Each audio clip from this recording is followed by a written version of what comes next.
आज हम इस लेक्चर में सीखेंगे कि टाइप्स ऑफ वर्ब्स कितनी हैं। तो टाइप ऑफ वर्ब जो है वो 9 है। Action verb, stative verb, transitive verb, intransitive verb, axillary verbs, modal verbs, regular verb, irregular verb and phrasal verb. ये 9 मेन वर्ब हैं जो कि हम इंग्लिश ग्रामर में इनका काफी जगह पे इस्तेमाल करते हैं। तो इनका हम यूज पढ़ते हैं। सबसे पहले हम देखते हैं एक्शन वर्ब, जो इसकी पहली एग्जांपल है, पहली टाइप है। Action verb describes the action that subject of the sentence performs. अब एक्शन वर्ब ऐसे वर्ब्स होते हैं जिनमें जो सब्जेक्ट होता है वो कोई काम कर रहा होता है, प्रैक्टिकली वो काम करे, उसको हम एक्शन, जिसमें वो काम हो, एक्शन वर्ब कहते हैं। जिसमें जॉन राइट्स अ लेटर, अब जो राइट्स है जिसमें लिखना, अब वो प्रैक्टिकली वो काम कर रहा है, इसको हम एक्शन सेंटेंस वर्ब कहेंगे। शी सिंग्स अ सॉन्ग, अब ये जो है जी सिंग, वो एक गाना गाती है। अब इसमें क्या है जी, वो ये एक एक्शन वर्ब है। अब इस तरह देखते हैं दूसरी टाइप है जो स्टेटिव वर्ब है। अब इसमें क्या है, a verb that expresses a state condition rather than an action. अब ऐसा वर्ब जो कोई सिर्फ स्टेट या कंडीशन को शो करे बजाय किसी काम के, यानी इसमें कोई काम ना हो, सिर्फ कुछ बताया जा रहा हो, कोई अकीदा, कोई likeness, dislikeness. It often relates thoughts and opinion etcetera. इसमें अक्सर क्या होता है, इसमें अपनी थॉट्स, ओपिनियन, पसंद नापसंद बताई जाती है।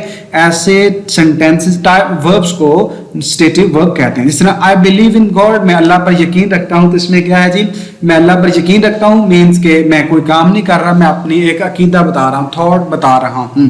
जिस तरह आई लाइक आइसक्रीम, मैं आइसक्रीम पसंद करता हूँ, यहाँ पर मैं आइसक्रीम के बारे में बता रहा हूँ, कोई काम नहीं कर रहा। लाइकनेस डिसलाइकनेस बता रहा हूँ, इसलिए इसको स्टेटिव वर्ब या नॉन एक्शन वर्ब्स भी कहते हैं, क्योंकि इनमें कोई काम ही नहीं है।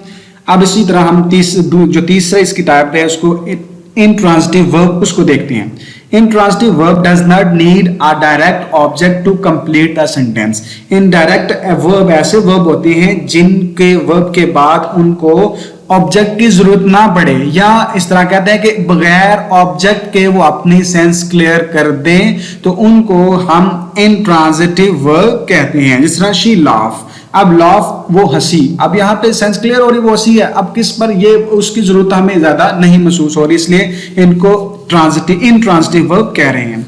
देख रहा है, वो चिल्लाए, अब इसमें भी सेंस क्लियर हो रही है कि वो रोए, वो चिल्लाए। अब इसके बाद हमें ज्यादा जरूरत महसूस नहीं हो रही है में जो है ना वो ऑब्जेक्ट की। जिस तरह आई स्टैंड, मैं खड़ा हुआ या मैं खड़ा हूं, जिस तरह एटसेट्रा। अब ये जो ऐसे स्टैंड, क्राई, लाफ ऐसे वर्ब हैं जिनको इंट्रांजिटिव वर्ब कहते हैं, और इनको जो है ना वो बगैर ऑब्जेक्ट के भी अपने सेंस क्लियर दे रहे हैं।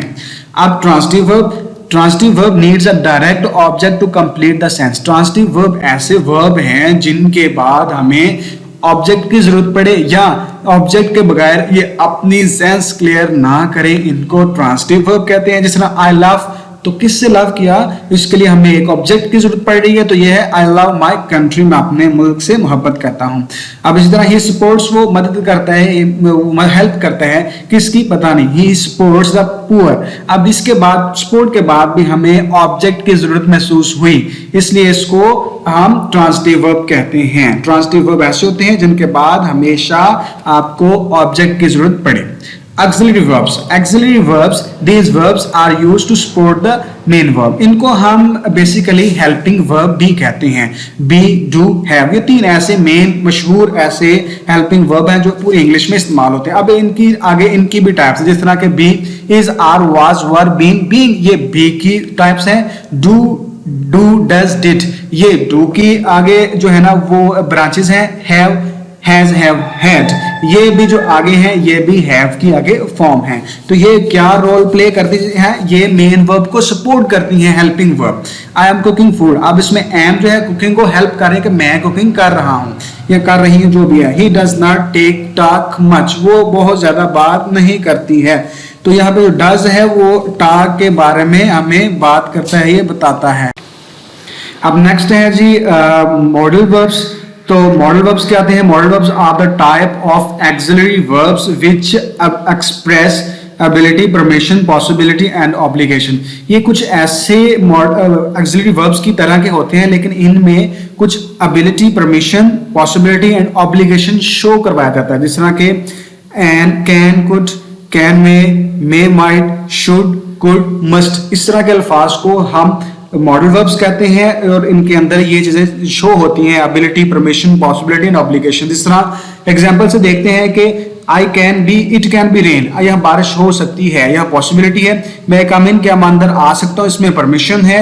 I can sing very well, यहाँ पे जो कैन है एबिलिटी शो कर रहा है। You should go to the doctor, आपको डॉक्टर के पास जाना चाहिए। यहाँ पे जो शुड है वो हमें जो है ना वो ऑब्लिगेशन या कोई सुजेशन शो कर रहा है कि आपको डॉक्टर के पास जाना चाहिए। नेक्स्ट है रेगुलर वर्ब्स। तो रेगुलर वर्ब्स एक ऐसे वर्ब्स हैं, regular verbs that need addition of ED at the end of them to be used in past or past participle tense।